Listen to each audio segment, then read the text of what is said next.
Empresário de Vitor Roque, André Cury, está em Barcelona negociando a transferência do atleta para o Palmeiras. No vídeo de hoje do canal do Nicola, te conto o que eu escutei do representante do jogador.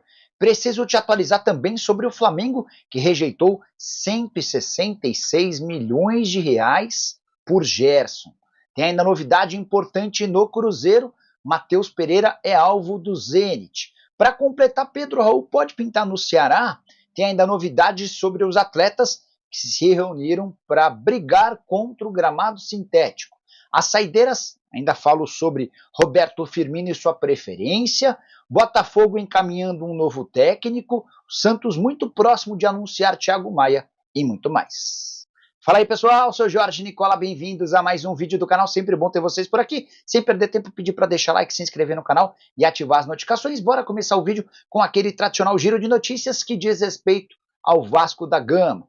Benjamin Garré, atacante argentino de 30 anos de idade, já foi liberado pelo clube dele, o Krylia Sovetov, e embarca nessa quarta-feira rumo ao Brasil. Previsão de chegada é na quinta. É que ele está na Turquia, vai passar por Portugal até desembarcar no Rio de Janeiro para assinar contrato de 3 temporadas, operação que vai custar mais ou menos 2,5 milhões de euros. Já o Santos está bem perto, depois de uma longa novela da contratação de Thiago Maia. Nas últimas horas, o Inter concordou com um acordo que vai garantir ao Colorado 2,5 milhões de euros, além do pagamento integral da dívida que o Inter tem com o Flamengo. O Santos assume os 4 milhões de euros pela dívida do Fla, ou com o Fla. Importante lembrar também que o Thiago Maia, revelado na Vila Belmiro, chegou a mover uma ação contra o Santos. Ele cobrava 26 milhões de reais por conta de um processo trabalhista. Para voltar à Vila Belmiro, o Thiago aceitou parcelamento dessa dívida e abriu mão da correção de juros e correção monetária. Só para completar, com a chegada do Thiago Maia, se confirmada, o Santos encerra seu ciclo de contratações. Ele seria a 12ª novidade do elenco para Pedro Caixinha somente em 2025. Hora de falar sobre o Botafogo, que encaminhou a contratação de seu técnico. Fogão que não tem um comandante desde 3 de janeiro, quando Arthur Jorge se mandou para o Al Saad, ou melhor, para o Al Rayyan do Catar. O contratado pelo Botafogo é Vasco Matos, português de 44 anos de idade, que dirige uma das sensações do futebol europeu, o Santa Clara, quinto colocado em Portugal. São 26 partidas na atual temporada com 14 vitórias. O time consegue ser o primeiro depois dos grandes clubes do futebol português na tabela de classificação.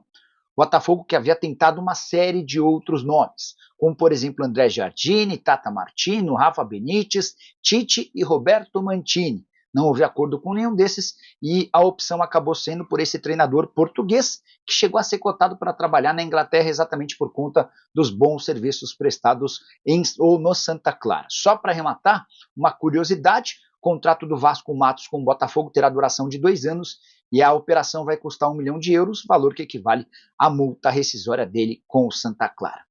Hora de falar sobre Roberto Firmino, que tem uma preferência assim que conseguir se desligar do Al Ahly da Arábia Saudita. O time dele tem feito enormes esforços para essa rescisão de contrato acontecer logo.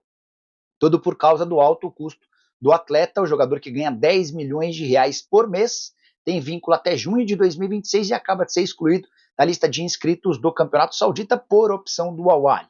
Pessoas próximas ao Firmino deixaram vazar que a preferência do jogador era por voltar para a Inglaterra. Isso muito por conta da influência da esposa, a Larissa Pereira, que gostaria de voltar a morar na Inglaterra. Eles foram bastante felizes por lá, enquanto o Firmino vestia a camisa do Liverpool. E é nesse contexto que surgiu a especulação de que o Arsenal demonstrou interesse e pode adquirir o jogador para a janela da metade do ano. Vale a lembrança de que no futebol inglês, alemão, espanhol, português, as principais ligas da Europa não têm mais prazo de inscrições nessa metade da temporada europeia. O Firmino só poderia jogar em qualquer um desses campeonatos a partir de agosto da próxima temporada. Só para arrematar, contei para vocês que o Firmino ganha 10 milhões de reais por mês, né? Como o seu contrato só se encerra em junho do ano que vem, ainda restam 170 milhões de reais a receber durante todo esse período. É dinheiro pra caramba, certo? Preciso te contar agora sobre o movimento de atletas do futebol brasileiro que pede o fim do gramado sintético. Esse movimento é liderado por Neymar, que acaba de ser contratado pelo Santos, e conta com o apoio de muitos jogadores grandes, como Thiago Silva, do Fluminense, Felipe Coutinho, do Vasco, Bruno Henrique, do Flamengo, Gabigol e Dudu, do Cruzeiro, Alan Patrick, do Internacional, entre outros. Memphis Depay também se associou a essa galera, batalhando contra o gramado sintético. A gente tem alguns estádios com gramado sintético, entre eles a Arena da Baixada, do Atlético Paranaense, e o estádio do Palmeiras, além do estádio botafoguense. Entre outras coisas, os jogadores que se manifestaram emitiram uma mesma nota, que dizia, abre aspas, juntos pelo espetáculo, futebol é natural e não sintético. Nas ligas mais respeitadas do mundo, os jogadores são ouvidos e investimentos são feitos para assegurar a qualidade do gramado dos estádios. Se o Brasil deseja estar inserido como protagonista no mercado do futebol mundial, a primeira medida deveria ser exigir qualidade de piso, para que os atletas possam jogar no melhor nível. Você é contra ou a favor do gramado sintético? Vou dar a minha posição. Acho que os clubes de futebol têm a obrigação de terem gramados naturais e em boa qualidade. Gramado sintético, para mim, é sim prejudicial ao espetáculo. Bora falar agora sobre Pedro Raul. Corinthians e Ceará já concordaram com a transferência do centroavante por empréstimo até o fim da temporada. Falta o principal, o sim do Pedro Raul.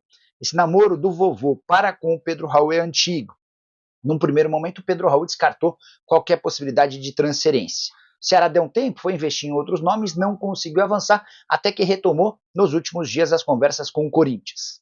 O Corinthians concordou com o negócio, inclusive criou uma série de facilidades para que a transferência ocorra, empréstimo gratuito e parte dos pagamentos do salário do Pedro Raul sendo assumidos pelo Timão. Pedro Raul que custou 25 milhões de reais e ganha 700 mil reais por mês. Agora, o Corinthians e o Ceará fazem uma força-tarefa na tentativa de convencer o centroavante a disputar a Série A do Campeonato Brasileiro pelo vovô. Ceará que faz boa campanha e tem contratado jogadores interessantes. Recentemente, o Rômulo, meio atacante que pertence ao Palmeiras, também foi emprestado ao Ceará. Só para lembrar que o Pedro Raul, desde o início do ano, já teve algumas propostas de times da primeira e da segunda divisão, todas foram recusadas, mesmo sem muito moral no Parque São Jorge. Ele tem dado preferência à permanência no timão. Agora te falar sobre proposta do Zenit por Matheus Pereira. Informação que agitou a tarde de terça-feira do Cruzeirense. O Zenit está disposto a pagar 18 milhões de euros fixos ou 107 milhões de reais para levar o Matheus Pereira agora. Janela de inscrições na Rússia se encerra na quinta-feira, ou seja, há pressa para que o negócio aconteça. Para que a transferência seja concretizada, o Zenit ainda topa bancar mais 2 milhões de euros em multa, ou melhor, em bônus, que seriam facilmente conquistados pelo jogador em caso de transferência. Estamos falando de uma operação total de 118 milhões de reais ou 20 milhões de euros. Lembrando que o Cruzeiro é dono de 50% dos direitos econômicos e havia comprado o Matheus Pereira no ano passado do Al Hilal. A compra se deu por 30 milhões de reais. 50% desses 107 milhões hoje equivalem a 53 milhões e meio de reais, embora o Cruzeiro ainda pudesse faturar os 2 milhões de euros em bônus com a sequência do negócio, caso o Matheus Pereira performasse bem lá no futebol russo. Só para completar, a opção do Cruzeiro para que o negócio avance foi de deixar o Matheus Pereira à vontade. Se o Matheus se acertar com o Zenit, aí o Cruzeiro passa a discutir com o clube russo sobre a possibilidade da transferência em definitivo. Só para lembrar que o Matheus Pereira deu uma entrevista recente afirmando que tem vontade de jogar na Europa até para poder estar mais perto do filho e cuidar do filho de melhor maneira. Resta saber se a Rússia seria esse lugar ideal para cuidar do filho. Tenho muitas dúvidas sobre o tema, gostaria de saber a sua opinião, já usa o espaço para comentário e deixa registrado, beleza?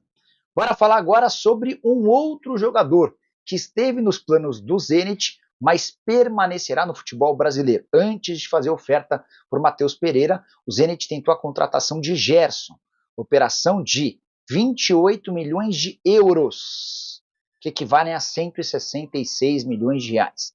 Como é que foi dividida essa grana? 20 milhões de euros fixos, ou 119 milhões de reais, além de outros 8 milhões de euros em bônus por metas facilmente alcançáveis.